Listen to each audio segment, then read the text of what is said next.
Halo loh, apa kabar? Semoga selalu dalam keadaan sehat walafiat, tetap semangat ya. Kembali berjumpa dengan kami, saya Harsmuna Arif dan Bung Rocky Gerung dari Forum News Network. Bung Rocky, Presiden Prabowo seperti dikatakan oleh Menteri Hukum dan HAM akan memberikan amnesti. Ini ratusan ini ya kepada narapidana Undang-Undang ITE, kemudian gerakan Papua, kasus-kasus di Papua dan juga narkoba. Banyak yang menyambut positif, terutama amnesti kepada mereka yang dipidana karena kritis kepada penguasa di era Jokowi. Ya, tentu itu berita bagus untuk para pengkritik pemerintah, karena keputusan atau pikiran utuh dari Presiden Prabowo menunjukkan bahwa dia tahu apa itu demokrasi itu. Dan hak pertama di dalam upaya untuk mewujudkan nilai-nilai sipil adalah dengan menghormati hak masyarakat sipil untuk memberi kritik. Kan itu dalilnya tuh. Jadi kalau akan ada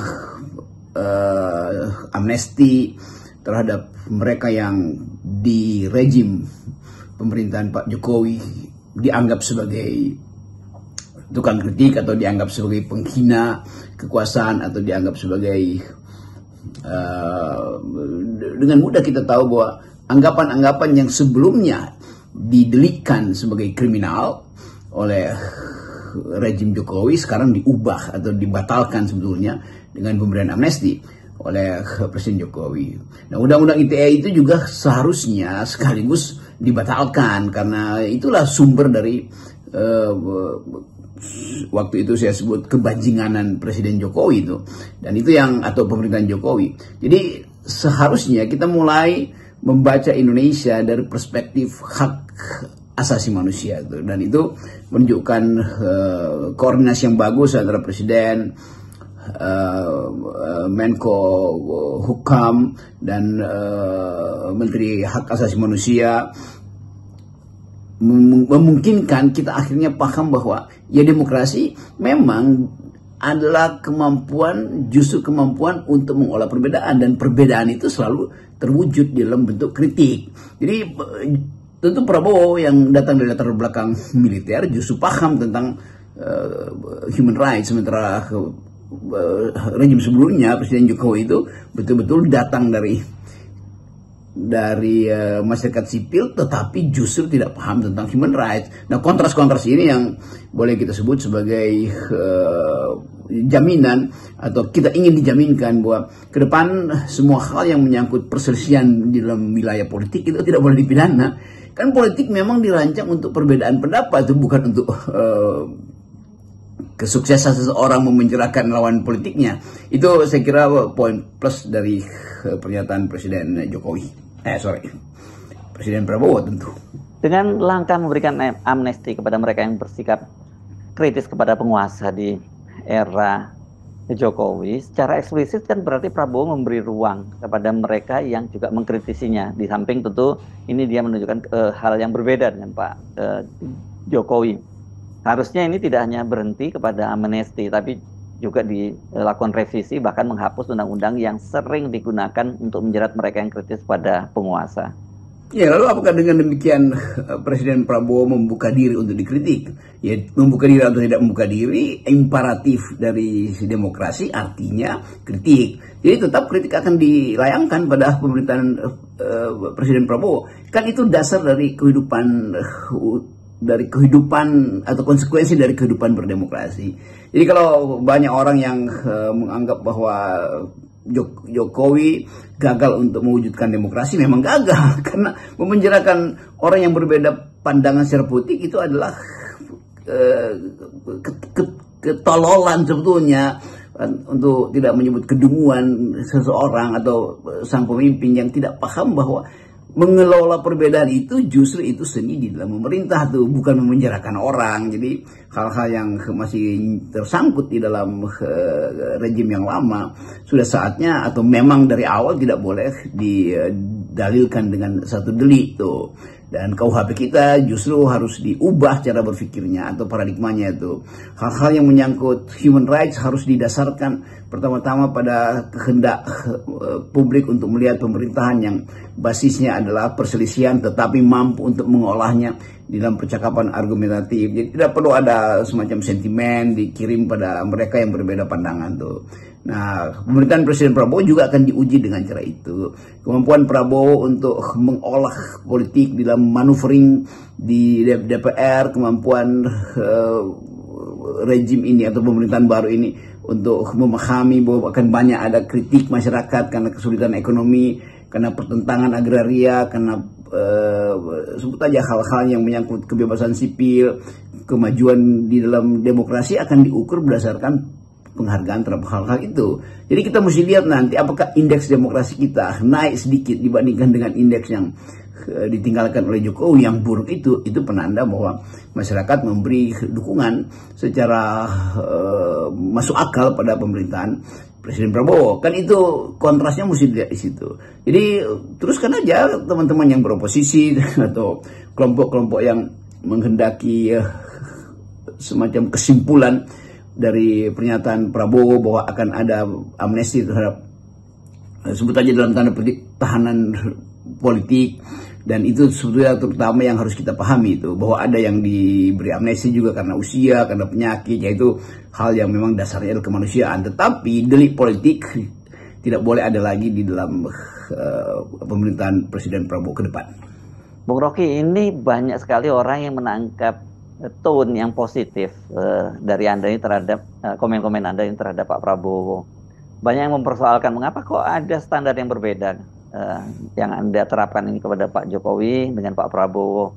Apa karena faktor kedekatan Anda dengan Pak Prabowo, atau setidaknya karena rumah Anda berdekatan dan bertetangga dengan Pak Prabowo? Banyak yang curiga loh ini. Ya memang banyak orang yang menganggap bahwa FNN atau Rocky Gerung terutama tidak memberi kritik pada Presiden Prabowo. Loh, dari awal kita kasih kritik. Sekali lagi kan kritik itu soal kebijakan tuh. Kenapa Rocky Gerung tidak kritik sekeras pada Pak Jokowi? Ya iya, tentu saja kan saya kritik karena Pak Jokowi berbohong di dalam IKN. Kan itu dasarnya. Apakah Prabowo berbohong dalam IKN? Ya kalau berbohong kita kritik juga kan. Kalau Presiden Prabowo tidak paham demokrasi, tentu kita kritik juga kan. Tetapi kita mesti kasih kritik secara wajar, itu dasarnya tuh. Kenapa saya nggak kritik Pak Prabowo? Ya karena nggak ada indikasi ijazahnya palsu, kan gampang aja kan. Apakah Prabowo misalnya mampu untuk menjaminkan bahwa ada kemakmuran? Ya kita tunggu sampai betul-betul gini rasio kita berubah tuh. Kita tunggu sampai ada hal yang memungkinkan kita dengan cara yang sama itu memberi kritik yang tajam, bahkan lebih tajam mungkin. Tetapi selama satu pemerintahan itu paham tentang nilai-nilai sipil, tidak mungkin kita memberi kritik pada orang yang paham nilai-nilai sipil. Dan pembuktian itu yang mulai diberikan oleh Prabowo, bahwa dia mengerti bahwa undang-undang ITE itu yang ditinggalkan oleh Jokowi adalah buruk. Dia mulai mengerti bahwa undang-undang Omnibus Law itu adalah buruk tuh. Nah kalau dia mengerti, ngapain kita kritik? Kan cuma orang dungu yang mengkritik orang yang paham, kan dasarnya itu. Jadi sekali lagi kita kasih kritik kemarin pada Pak Jokowi karena beliau gagal meningkatkan demokrasi, karena beliau gagal menghasilkan kemakmuran, karena beliau memalsukan berbagai macam data terutama soal IKN. Jadi di situ sebenarnya kritik. Tidak ada kritik yang sifatnya personal. Kritik selalu dalam politik berlangsung di dalam wilayah kebijakan publik. Nah, kita harus paham bahwa banyak orang yang menginginkan ada semacam kesepakatan dari Presiden Prabowo supaya semua nilai yang disangkutkan pada demokrasi justru harus dipelihara. Apa nilai itu? Terutama soal dignitas, martabat manusia. Apa nilai itu? Ya terutama soal equality, soal kesetaraan warga negara. Apalagi ya soal kebebasan tentu. Jadi kalau Presiden Prabowo melanggar nilai-nilai itu, satu adalah soal dignity, dua adalah soal equality, tiga adalah soal liberty, maka dia pasti akan dikritikan. Jadi begitu cara mengkritik tuh. Dan mereka yang masih marah karena saya mengkritik Presiden Jokowi, ya tentu mesti pakai standar yang lain. Apakah Prabowo kelanjutan dari Jokowi? Ya jelas-jelas tidak tuh, karena Jokowi memperosotkan demokrasi, memakai undang-undang ITE. Prabowo menghapus pelaksanaan undang-undang itu tuh. Jokowi berbohong soal IKN. Sementara Prabowo mengatakan bahwa ya mungkin 20 tahun lagi atau 50 tahun lagi baru selesai. Artinya ada jaminan bahwa APBN tidak akan dihabiskan dipakai untuk membangun proyek mercusuar. Jadi semua hal itu yang saya kira mesti dipahami oleh publik yang masih mencintai Jokowi, bahwa Pak Jokowi itu memburukkan Indonesia, dan itu yang sedang diperbaiki oleh rejim yang sekarang. Apakah mampu diperbaiki? Ya tunggu aja akibat-akibatnya mungkin dalam 1, 2, 3 semester ke depan.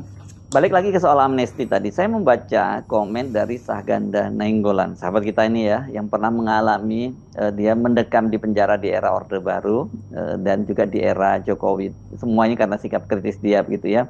Nah, menurut Sahganda sebaiknya Pak Prabowo itu meniru langkah yang dilakukan oleh Pak Habibie. Setelah dilantik menjadi presiden kan, selain demokratisasi yang dilakukan itu yang juga cukup fenomenal pada Pak Habibie, dia langsung membebaskan para tahanan politik. Padahal dia sendiri itu bagian dari Orde Baru. Ya betul, perbandingan dengan pemerintahan sebelumnya Orde Baru, bahwa Habibie justru yang membuat kontras dan membebaskan tahanan politik. Demikian juga setelah itu Gus Dur ikuti. Habibie yang memberi aturan baru bahwa pers itu boleh mengucapkan apa aja tuh. Dan Pak Habibie justru memberi tanda pertama bahwa kendati transisi ke arah reformasi itu dari otoritarianisme itu betul-betul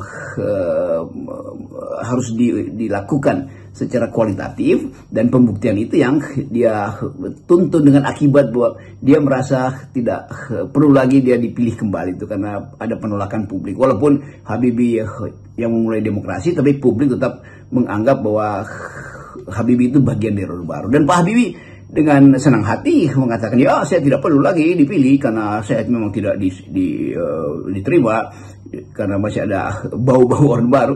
Kan itu juga kematangan seseorang tuh yang berupaya untuk memperlihatkan bahwa Indonesia ini penuh dengan pengalaman sejarah, penghormatan terhadap nilai-nilai sipil tuh.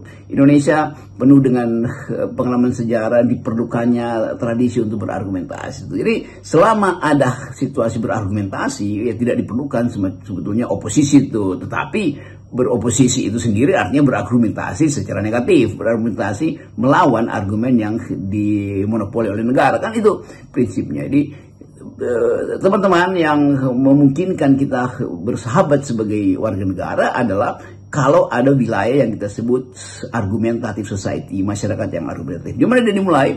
Ya tentu dimulai di bangku-bangku sekolah tuh, rakyat, anak-anak diajarkan untuk cara bertengkar secara masuk akal tuh. Demikian juga di partai politik dimungkinkan untuk menyelenggarakan debat-debat publik supaya rakyat Indonesia itu tahu apa yang disebut belajar berretorika, belajar berlogika, belajar membuat satire. Kan itu semuanya keindahan dalam demokrasi. Jadi sekali lagi banyak pihak yang masih baper karena menganggap bahwa FNN atau saya atau teman-teman tidak secara vokal memberi kritik pada pemerintah. Sekali lagi tentu perbedaan cara berpikir dan perbedaan cara mengelola negara terjadi jelas atau terpapar jelas antara Jokowi dan Prabowo. Jadi kalau Prabowo mengulangi atau menurunkan demokrasi, ya pasti akan di situ tiba kritik. Kalau perintah konstitusi bahwa rakyat itu harus dimakmurkan dan dicerdaskan itu dilakukan oleh Prabowo, ya buat apa kasih kritik? Kan gampangnya begitu tuh. Dan sekali lagi kita coba membaca ini sebagai bagian untuk menilai apakah Indonesia mampu untuk memperlihatkan diri ke luar negeri kembali sebagai negara yang berpikir, negeri yang dituntun oleh akal sehat, atau sebetulnya potensi itu ada sejak awal tetapi dibatalkan oleh pemerintahan Jokowi selama 10 tahun. Kita terengah-engah untuk membela demokrasi. Jadi saat untuk kita tagih, dan bagus betul karena Prabowo sendiri yang mengucapkan amnesti diperlukan. Tentu masukan dari Pak Pigai dan Pak Yusril atau kalau Menteri Kehakiman tentu dia hanya mencatat datanya. Jadi itulah yang kita maksudkan. Selamat memulai kembali tradisi berpikir secara argumentatif dan mengucapkannya juga secara tajam. Salam Mbak Tasya.